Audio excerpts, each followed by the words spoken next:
Hi, this morning I woke up and we usually wake up really early at our house. For us, sleeping in, if we sleep in till 6 o'clock, then that's sleeping in. So I know that's really different than a lot of people, but that's just the way it is, and that's kind of how my time clock is set.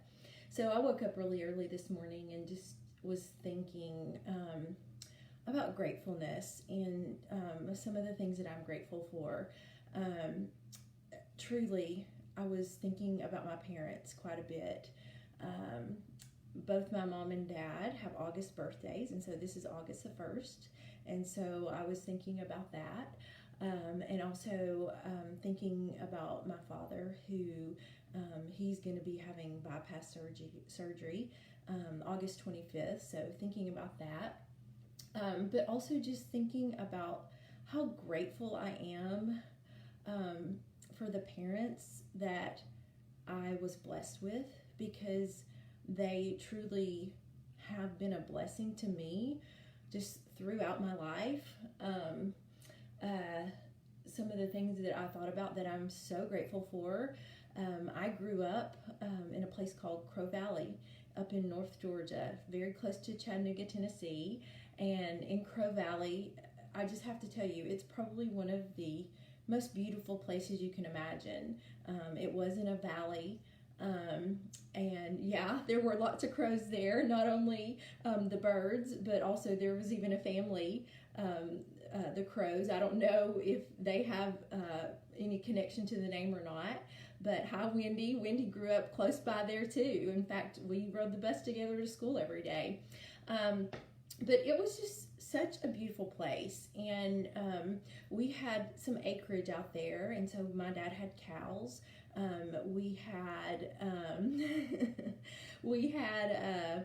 a pond, and our pond, people would come and fish in our pond all the time, and there was like a little picnic shelter down by our pond, and so sometimes we would have church gatherings down there, and people would bring their food, and we'd have a potluck. We had a big garden, and I remember many memories of helping pick the garden and weed the garden. We had bees, which was super fun because we had fresh honey. There were plum trees around one end of the yard, and in our backyard there was this enormous pecan tree with another pecan tree over in the garden close by. And so this pecan tree was so big that it took up much of the backyard, and the limbs just came down, and my sister and I would go, and like in the summertime they would like make a little shelter, and we would pretend that those were our little houses out in the backyard. It was just a beautiful, beautiful place to grow up. And then the house that we lived in was actually a very, very old house. It had originally been built. Hi, Lenore. It originally had been a 2-room house made of mud bricks that Indians had built. And so that house had been added onto and added onto and added onto. And we moved into that house when I was in the 1st grade. And it was wintertime when we moved in, and it was a very, very, very cold winter. This house had no insulation in it. So also no heat and no air. Hi, Keith. And so what my parents did was they got a wood burning stove and put that in the living room. Eventually they had some insulation put in the walls, and some little wall heaters throughout the house were eventually put in. But that first winter was a very, very cold winter. And so I grew up with 3 siblings. I'm number 3 in order. I have a brother 3 years older than me, John Grant, and a sister who is about 15 months older than me. Allison Sutton is her name. And then I have a younger brother who is 7 years younger than me. And so my younger brother, Tim Grant, who lives in the Nashville area now, he actually was born that winter. And so it was just, we loved it. I mean, it was just this beautiful, beautiful place to grow up.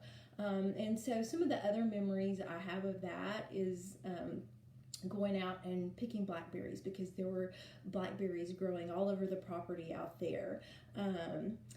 Just going for walks and hikes out through that property. There was a waterfall. There was not really a mountain, but they called it Rocky Face Mountain there. And so we would hike up the mountain and out that direction too. There was a waterfall that you could hike up to. And so it was just beautiful. Now, my parents are not perfect people, just like me and everybody else. They're doing the best they can, and they did the best they could with us. And I'm just so grateful for them, for the place that I grew up, for the people that they are, because they are good Christian people. They took us to church and taught us about Jesus, and just set such an example. Growing up, I remember one story about my parents.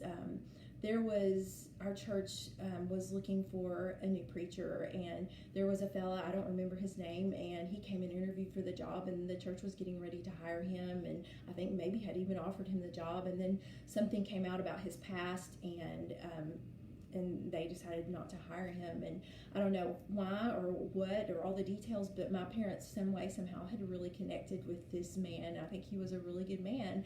And so Wendy, they were the best blackberries.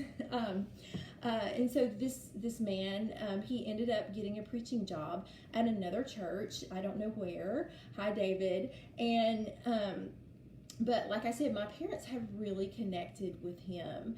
And so one of the things that they did, they gifted him a car. And that made a big impact on me, because my parents were people who were very generous, and they wanted to help other people. And when they saw a need, if they could meet that need, they reached out and they did that. And I'm just so grateful for that example that they set for me. I'm feeling emotional talking about it, because I'm so grateful. And the thing about gratefulness and fear do not hold hands, and they do not go together. My husband and I just a week or so ago finished doing a Unleash the Power Within with Tony Robbins. It was a virtual event for 4 days, and this was something Tony Robbins talked about quite a bit, that to conquer your fears, one of the ways you do that is being grateful and building habits into your life that help you to realize and to see and to be grateful for all the blessings that you have. And so we have been doing some things and formed some habits that are really helping me to be grateful for what I have. And so my parents are just some people that I'm very grateful for and thankful for all that they have done for me through the years, and the example that they have set, and the example that they continue to set.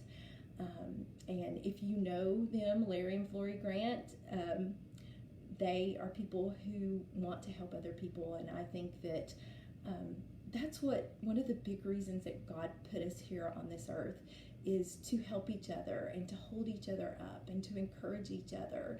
And so just some of my thoughts for today. And so I want to encourage you to be grateful and look around you and think about the many blessings that are in your life, because guys, COVID-19, you know what?